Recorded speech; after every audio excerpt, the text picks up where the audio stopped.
Assalamualaikum warahmatullahi wabarakatuh. Selamat pagi, selamat siang, selamat sore, dan selamat malam kapanpun Anda melihat video ini. Jumpa lagi di channel saya Teknom Education.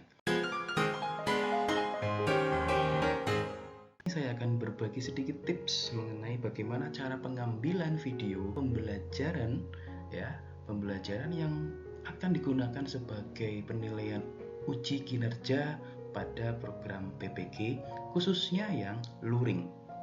Yang luar jaringan atau yang offline, yaitu yang ada di dalam kelas atau ada di ruangan secara luring ya. Beberapa hal yang menjadi kendala ketika guru melakukan take video.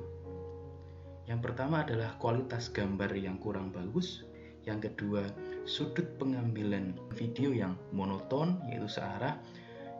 Dan yang ketiga adalah suara yang kurang jelas. Ketiga komponen ini akan saya kupas melalui video tutorial ini. Pertama-tama kita akan membahas dari segi perlengkapan atau peralatan. Bapak Ibu yang akan melakukan perekaman setidaknya memiliki handphone atau alat perekam lain yang lebih dari satu. Kemudian yang kedua, pastikan handphone tersebut berisi baterai penuh dan memiliki ruang simpan yang cukup ya. Kalau perlu silahkan menambahkan SD card. Berikutnya, Bapak Ibu perlu menggunakan tripod ya sebagai tempat meletakkan HP agar gambar tidak goyang atau gambar tidak bergetar. Jika tidak menggunakan tripod, Bapak Ibu bisa membuat dudukan HP sendiri ya menggunakan klip atau kardus seperti yang ada pada gambar ini. Yang ketiga, Bapak Ibu perlu menggunakan mikrofon klip. Mikrofon klip ini nanti akan diletakkan di baju, diklipkan di baju yang kemudian disambungkan ke satu buah alat perekam atau boleh HP yang HP tersebut atau alat perekam tersebut diletakkan di kantong Bapak dan Ibu. Oke. Berikutnya dari segi teknik pengambilan video. Saya di sini sudah punya gambaran sebuah kelas yang terdiri dari papan tulis berwarna putih, ini papan tulis. Kemudian pintu yang saya gambarkan berwarna biru, jendela berwarna kuning, kursi dan meja siswa berwarna hijau, ini ada kamera dan ini adalah guru. Kebanyakan namun tidak semua, perekaman hanya dilakukan melalui satu sudut saja, ya, yaitu kamera berada di sudut sini ya, dengan kemiringan seperti ini, atau hanya di sebelah sini ya, dengan kemiringan sudut kemiringan seperti ini, dengan harapan siswa dan guru bisa terekam dalam satu frame seperti ini. Nah, namun hal ini ada kelemahannya, yaitu ketika guru berjalan ke sini, guru melakukan pengecekan ketika siswa mengerjakan secara kelompok ke sini, maka gambar guru tidak akan terlihat jelas dan video siswa yang ada di belakang, dua baris belakang, maka tidak akan terekam dengan baik oleh video. Nah, lalu sebaiknya bagaimana? Yang pertama, guru harus minimal menggunakan dua alat perekam, ya, yaitu handphone saja sudah bagus, dan menggunakan tripod ya, atau bisa menggunakan meja atau kursi atau benda lain yang sebagai tempat dudukan, ya, tempat di mana kamera ini bisa diletakkan tanpa harus dipegang. Nah, seperti ini. Ya, oke. Nah, minimal ada dua kalau ingin bagus. Ya, minimal ada dua kamera. Sehingga nanti siswa yang ada di bagian belakang juga akan terekam dengan baik aktivitasnya dan ketika guru berjalan ke arah sini juga akan terlihat. Nah, ini minimalnya.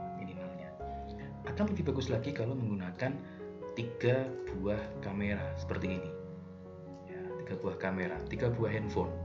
Dan akan lebih bagus lagi ketika menggunakan 4 buah kamera, yaitu satu berada di sini, sehingga semua sudut dalam kelas akan terekam dengan baik.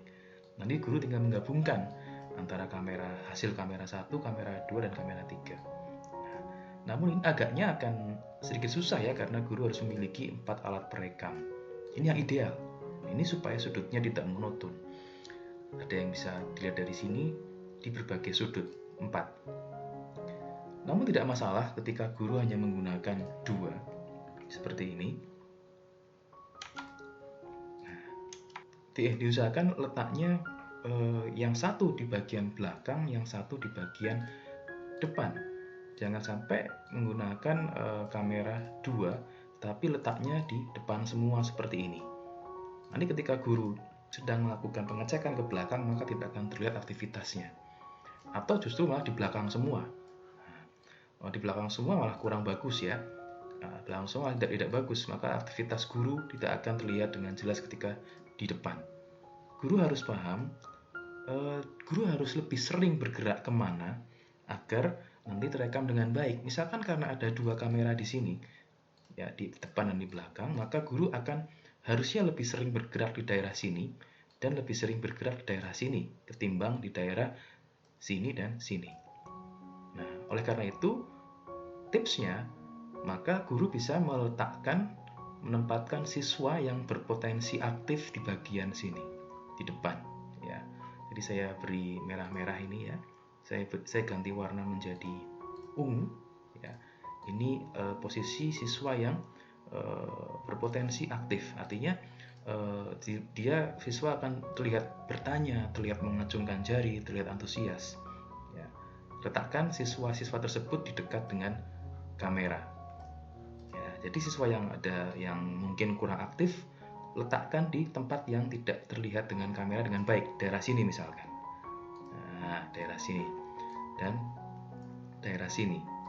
Nah, ini tidak akan terlihat terekam dengan jelas. Oke. Jadi guru akan nanti mobilitasnya dari sini ke depan dan ke belakang daerah sini lebih sering. Meskipun juga akan sekali-kali mampir ke sini dan ke sini. Namun yang terekam dengan jelas adalah sudut bagian sini dan sudut bagian belakang sini. Ini kalau menggunakan 2 kamera. Kemudian perhatikan lagi letak jendela. Nah, kenapa harus memperhatikan letak jendela? Karena jendela merupakan sumber cahaya, di mana ketika kamera posisinya berlawanan dengan sumber cahaya, maka gambarnya akan menjadi hitam, akan menjadi bayangan ya, tidak jelas.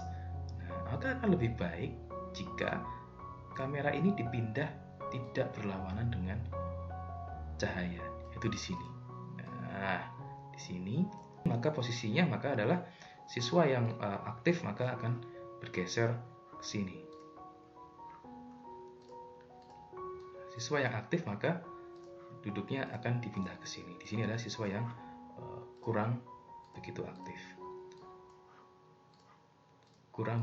Di sini.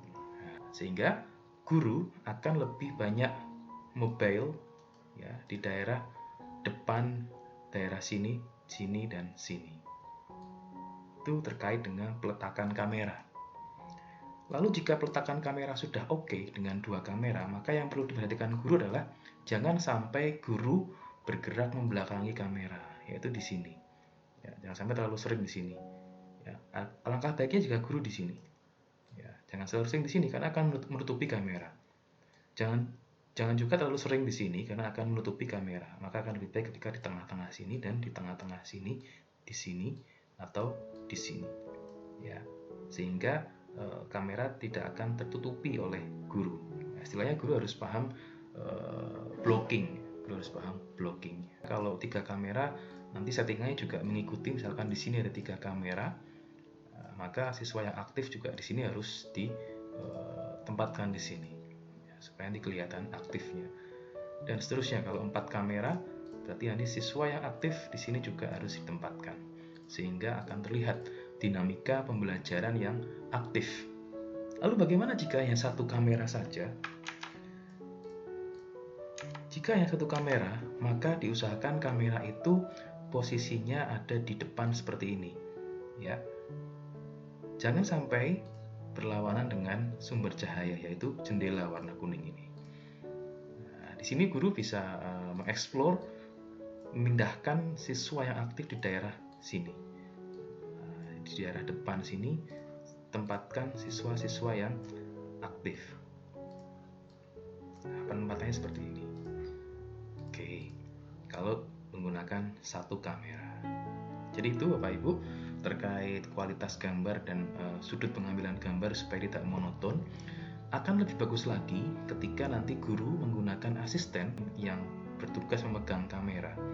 Cuma nanti kelemahannya ketika kamera itu sering berpindah-pindah ya, mengikuti guru ke sini, kamera ke sini, guru ke sini, kamera juga ikut ke sini, maka kelemahannya adalah akan terjadi goncangan-goncangan sehingga gambarnya tidak stabil, akan lebih sebenarnya bagus, cuma tergantung apakah si pemegang kamera ini bisa bergerak secara perlahan-lahan ya, sehingga tidak menimbulkan goncangan ya. Ini mengikuti gurunya, guru ke sini, kamera ikut ke sini dan seterusnya.